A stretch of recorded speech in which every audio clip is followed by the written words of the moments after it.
Assalamualaikum warahmatullahi wabarakatuh. Halo teman-teman, perkenalkan nama saya Muhammad Rizky Ramadan dengan NIM 021193. Saya merupakan mahasiswa semester 6 dari Universitas Linggabuana PGRI Sukabumi, Fakultas Sosial dan Ekonomi, jurusan Manajemen. Tujuan saya membuat video ini adalah untuk memenuhi tugas mata kuliah Manajemen Risiko. Lanjut saja di sini. Saya ingin mempresentasikan resiko keuangan perusahaan. Disusun oleh saya sendiri. Langsung selanjutnya. Di sini saya akan membahas 4 bagian. Yang pertama adalah pengertian risiko keuangan, yang kedua ada risiko aspek keuangan, yang ketiga ada efek utang yang membahayakan, yang terakhir ada alasan mengelola risiko keuangan. Bab pertama, pengertian risiko keuangan. Kerugian yang timbul akibat perubahan harga mata uang, tingkat bunga, komoditas, dan ekuilitas. Risiko yang dihadapi ini disebut sebagai risiko pasar. Risiko keuangan adalah fluktuasi target keuangan atau ukuran moneter perusahaan karena gejolak berbagai variabel makro.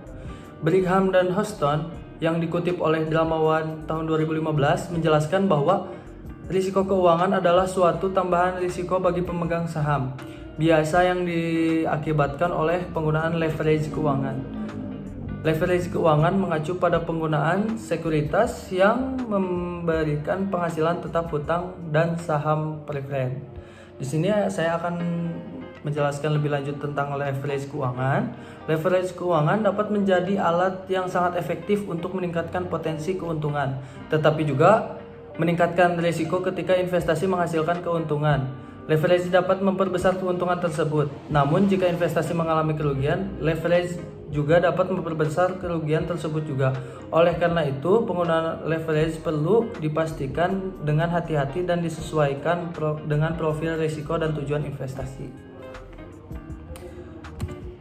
Di sini ada bab 2 juga, risiko aspek keuangan, yang ada 4 bagian di risiko ini. Yang pertama ada biaya produksi yang berlebihan, yang kedua biaya overhead yang tinggi, yang ketiga ada utang, yang terakhir ada pinjaman yang berlebihan.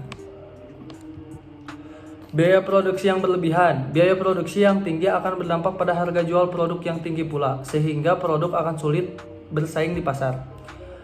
Cara mengatasi persaingan biaya tersebut dapat dilakukan dengan cara melakukan efisiensi dan otomatisasi.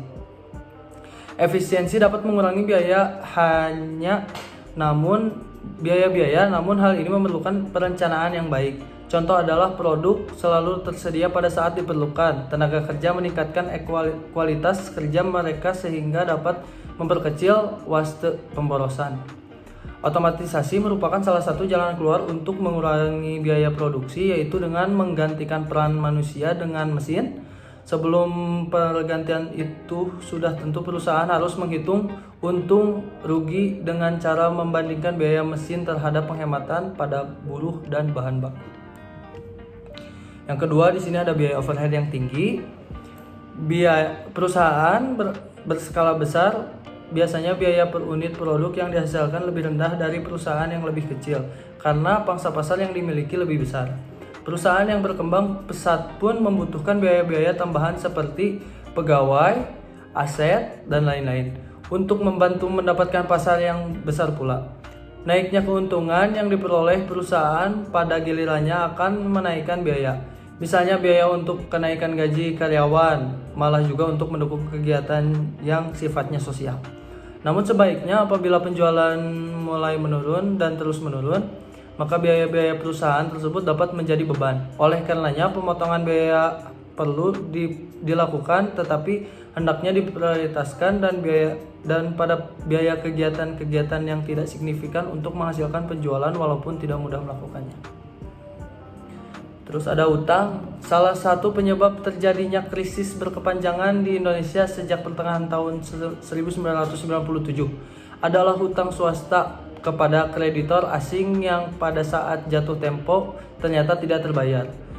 Selain utang swasta tersebut, ada lagi kelompok utang yang juga mengakibatkan krisis menjadi terus berkepanjangan, yaitu utang pemerintah kepada pihak asing. Dengan kedua masalah yang dihadapi tersebut, maka perusahaan perlu mengendalikan utang-utang mereka agar terhindar dari kebangkitan.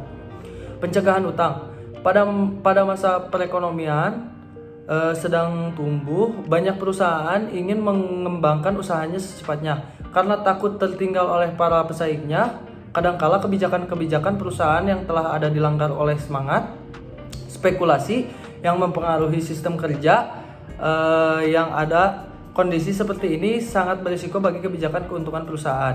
Bagi perusahaan yang memiliki kebijakan keuangan ketat cenderung dapat bertahan daripada yang lemah, karena lebih baik membatalkan usaha-usaha yang berisiko daripada menanggung utang nantinya. Penagihan utang yang tidak sensitif dapat menyebabkan kerugian bagi perusahaan. Itulah sebabnya mengapa penagihan utang diserahkan kepada agen atau debt collector. Bukanlah solusi yang sederhana, lebih baik mengerahkan beberapa tenaga penjualan untuk mengunjungi pembayar yang telat, mendiskusikan keadaannya dan dengan kebijakan mengusahakan bagaimana cara pembayarannya. Cara ini untuk menagih terjadinya utang ini misalnya adalah dengan kredit asuransi. Terus ada pinjaman yang berlebihan. Peminjaman yang berlebihan dapat disebabkan oleh 3 faktor utama, antara lain ketergesaan manajemen, seperti yang pertama investasi yang berlebihan pada pabrik baru, yang kedua ada diverifikasi produk yang lemah, yang ketiga ada investasi pada saat yang tidak tepat.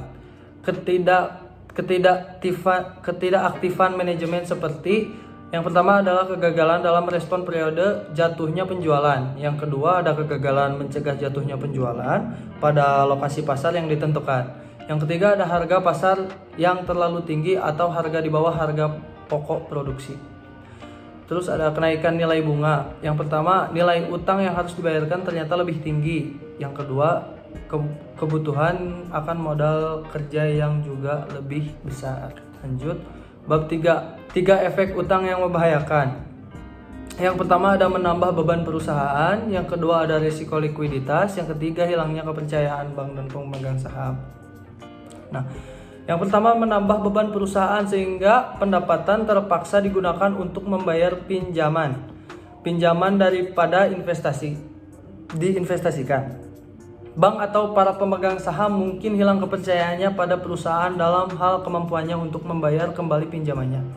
Akhirnya para pemegang saham mungkin akan menjual saham-saham mereka, sedangkan bank mungkin menuntut pembayaran.